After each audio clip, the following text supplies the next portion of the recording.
Hi guys, welcome to my YouTube channel.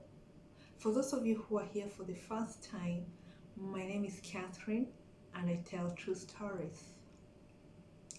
In the coming days, I will be telling true stories about possessions, demonic possession. When you have a demonic possession, it means that this guy or the devil has come to settle into you. Physically, you are possessed. It has taken over you. So it's in control of you and you have no power of whatever you do. So I'll be telling this true story so that people can know that the devil really exists and it can come in even it's a spirit. It needs a body to operate, to do things physically.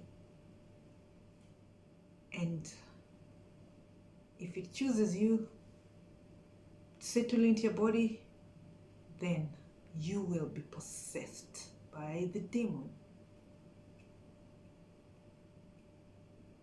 So the stories I'll be telling in my next videos will be about the real life stories of the people, as I said, who had been possessed in reality by the demon. And not only one demon, not two. You can be possessed by several demons. And there are signs to show that somebody is possessed by a demon, which might be mistaken for some sicknesses or some psychological effect or mental illnesses.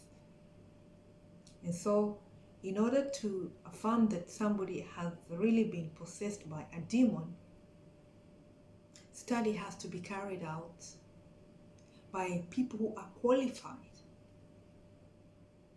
to tell the difference between a possession and a sickness. Because in the coming stories, you will see that some priests have also been taken to court and tried in court because the person who was possessed died when they were trying to perform an exorcism. An exorcism is an act of trying to remove the demon from the person who is possessed. And it's not a one-day affair. It takes several sessions in order to manage to remove the demon or the demons that have entered into the person. So in this video, I'll just give a summary of what you will be seeing in the stories. The signs that a person is really possessed by a demon and is not suffering from any mental illness that might cause the same effects.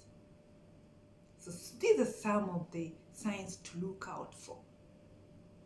Number one, an uncontrollable evasion of the sacred things.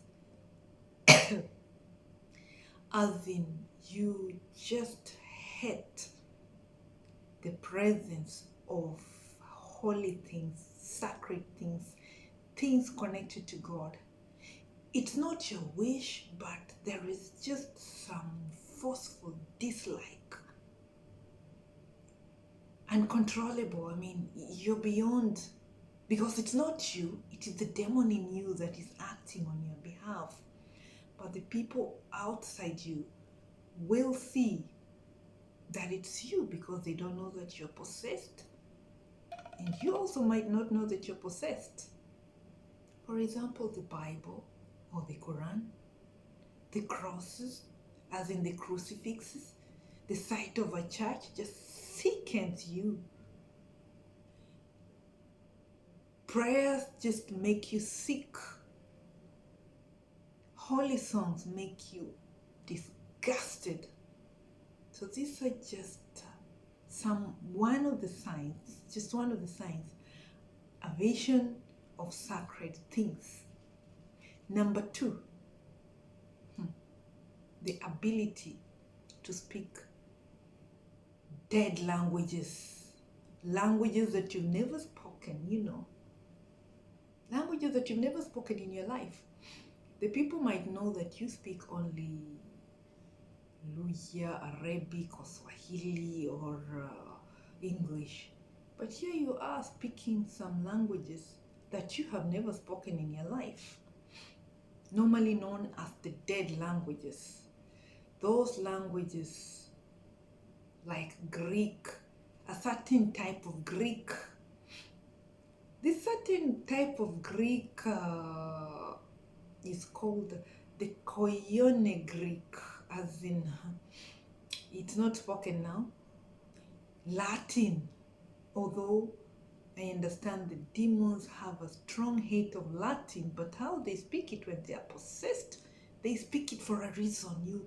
They hate the language because it's used in the church, in the early church, and up to now, it's being used in some churches. They have a strong hatred for Latin, but because they want to show who they really are, that they've really possessed you, they will use the language Latin, Koine Greek, Hebrew, all these old languages that died. When somebody is possessed, they will be able to use them. And the third one is a knowledge of things unknown to them. You know, if you're possessed by a demon, the demon will use your body to show that he's present in you by telling the secrets of things that you don't even know about in reality. But when they go to find out it's actually true, he might be uttering things that maybe whoever is trying to exorcist, to remove him from the body, he'll be uttering the sins of this person so that the person realizes this guy knows my sins and is going to expose me, so he stops the exorcism. And that's why it's advisable, or it's just common sense for the priest who's doing the exorcism, and not just any priest can do it. There's special ones who've been given permission to do this. It's good that they confess their sins before they perform an exorcism, because then the devil has nothing to see. Because once the sins are confessed, they're not there anymore, so the devil has nothing to show out of you, because it's not intelligent actually. It can just see the top or just guess. It uses behaviors to know what you like and what you don't like by just studying you. If it knows that you like to fornicate, it will use those things, that can tempt you to do that, because it's in charge of all the sins. So it knows who is specialized in which sins, who can tell lies, who's good in pornography. It knows all this stuff, so it can use those things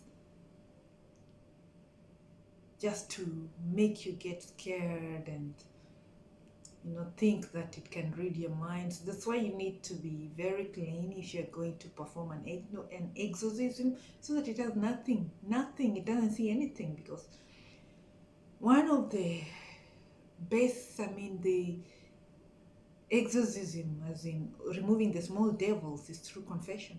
Because once you commit a sin, of course, you are partially possessed, we can say. So once you confess your sins, you're partially, you remove those demons that you have, so that it has nothing to rely on when you're trying to remove from another person. So these are just some of the signs of being possessed by a demon that you will see in these real life possession stories that I'm going to be telling in my next videos, in Africa, in Europe, the people who are possessed by the demon and what they did. And so that you know whether you're possessed by a demon or not. The ones I've just mentioned are just part of them. I have not mentioned like maybe you're prone to pornography or things like that. You don't know. You have an addict of drugs, you have an addiction to drugs, an addiction to pornography, an addiction to nudity, things like that. You might be possessed, but I've not mentioned all this. It's a lot. These are just the main ones that are mentioned. And the reasons that you might be prone to possession are simple. You don't live a life of prayer. You don't live a clean life. You try to consult other mediums to help you sort out issues in your life. Things like you believe in fortune telling, crystal things, what do you call this? Tarot readings, cards, and all these things. You're opening portals for the possession of the demon. Things like that. You believe in things like crystals. What the hell is a crystal got to do with your life? These are things that just are energetic, but they don't control your life. They have energy, but they don't control your life. So such are the things that you use that open portals to possession, or just living a dirty life might also give an opening to a possession. Like another thing that might lead to possession is use of Ouija boards, trying to consult the dead. You see, but not all possessions are out of all these nasty things that people perform, like possessions of young kids. These are innocent people. So sometimes God lets these things happen so that He shows His power, how He can remove these demons. So not all possessions are due to your negligence of your spiritual life. So in the next week, I'll be telling some of the stories about some of the people who are possessed. So look out. If you like my video and contents, please like, subscribe, and share. Ciao.